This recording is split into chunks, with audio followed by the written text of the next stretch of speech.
నిన్న ఒక ఈవెంట్‌లో చాలా షార్ట్ గ్యాప్‌లోనే మీరు చెవులో ఒకటి చెప్పగలిగారు దాని గురించి.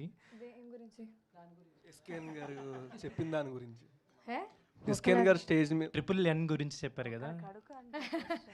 మీరెలా అంత షార్ట్ గ్యాప్‌లో అంత చెప్పగలిగారు అంత కాన్ఫిడెంట్‌గా?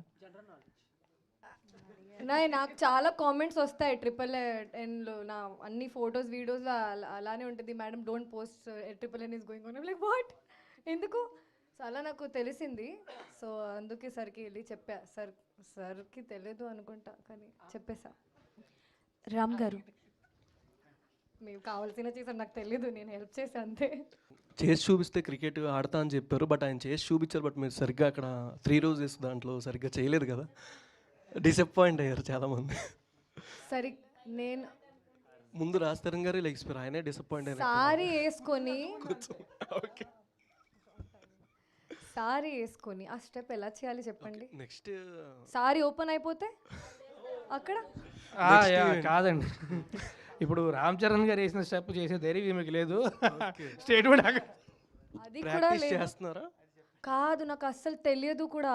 నేను అక్కడ స్టేజ్లో ఉన్నా, సడన్గా బ్యాట్ ఇచ్చి నీకు క్రికెట్ ఇష్టమే కదా అది చెయ్యి, ఇప్పుడు సడన్గా ప్లే చేశారు. నేను కూడా అక్కడ నా స్పీచ్ కూడా మొత్తం మర్చిపోయి నేను నిన్న బై ద వే స్పాట్లో పెట్టేశారు. నాకు అస్సలు తెలీదు ఆ సారీలో ఎలా చేయాలి అని. తర్వాత ఎస్కిన్ గారు చేశారు కదా, మంచిగానే నెక్స్ట్ మీరు చేశారు ఎప్పుడు కదా. చేస్తారని ఏంటి ఆ step? స్టెప్పా?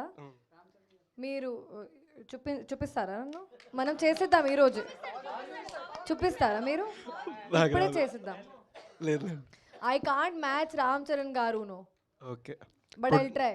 I post on Instagram now. Wait, at least you can match the husky.